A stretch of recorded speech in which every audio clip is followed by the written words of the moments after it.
Hi, I'm Jared Hoffman. I am currently working as an interpreter and a translator for the government of Japan in Gifu Prefecture. But 5 years ago, I was sitting the VCE Japanese and VCE Spanish exams. And I've been asked to give you some tips from my experience. Tip number one is keep it to your level, keep it manageable, keep it realistic. So I think what some people do is they want to say a really, really sophisticated, complex thing that they would say normally in English, but they can't do that in their second language yet without kind of writing it down and planning. They can't do it off the cuff. So I think when you're speaking, keep it manageable. And that manageability keeps it really fluid and keeps it better responses. So I think better responses are often natural and they're fluid and they're responding exactly to the question. Not canned responses. So a lot of students that I know, they would write these really written canned responses to every question, and they would try and memorize hundreds of long paragraphs of really complex Spanish. And that didn't work because they got there and they froze up and they couldn't quite make it. And instead of being able to say something, the grammar became all mixed up. So try and keep it conversational and don't prepare in an overly written way. I think if you're going for an oral exam, you should prepare for the oral exam. Yes, but how do you practice for that? What I highly recommend is, what I did, I got a really long list of potential questions that might come up from the internet or from your teacher or from your friends. There's tons on the internet. And you would plan what you want to say for each question in 2 to 5 words, really, really, really minimal, just the tags of the ideas as to what you would say content-wise. So there's not sentences, and you're practicing that split-second thing of, what could I say? What's achievable? What's not achievable for me at my level? So for example, the question might be, what will you do after school? And my response was, when I was in your position, was, I want to go to university, I want to study politics. That's the start. That's a bud, and you need more. Why? Why politics?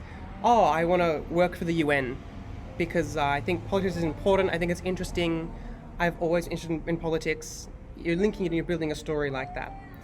So maybe my keywords would be university, politics, and then the UN, which of course in Spanish isn't the UN, it's La ONU. So my keywords would be in Spanish, of course. And if it's a vocab word I know I might want to say, I'm going to look it up and just double check that I know it. But not too many, minimal. So I've currently got uni, universidad, política, y la ONU, yeah? And then what I did is I looked for how can I kind of show off a little bit if I answer that question in a really achievable way, just once per question. So for example, and a low-hanging fruit for that one might be, my parents wanted me to be a doctor. So, mis padres querían que yo fuera un doctor. So, there you've got, they wanted, a good past tense, querían. And then you've got que yo fuera, or que yo fuese, that they wanted me to be. So, that is past subjunctive, and that's really quite easy. So now I've got, for that question, I've got Universidad, Política, la ONU, and then maybe I've got mis padres querían ... And that's all I've got for that question. And then I go through one by one and I practice that with a whole bunch of questions to think of what I could say, what I would say. And then at that stage, I'm going to see, I want to say something about social inequalities, but actually I can't. I actually can't do that. And what can I say? How could I say it? So you're doing really, really good practice as to what you can spontaneously come up with on the spot in that moment.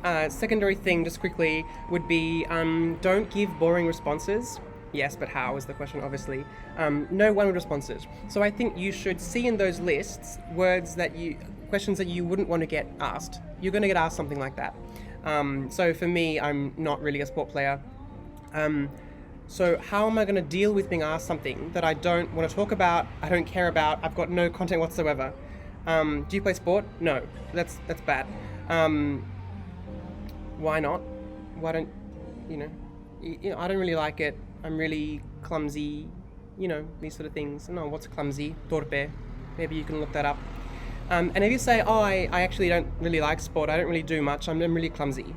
That's a great answer. That's 2-3 seconds gone.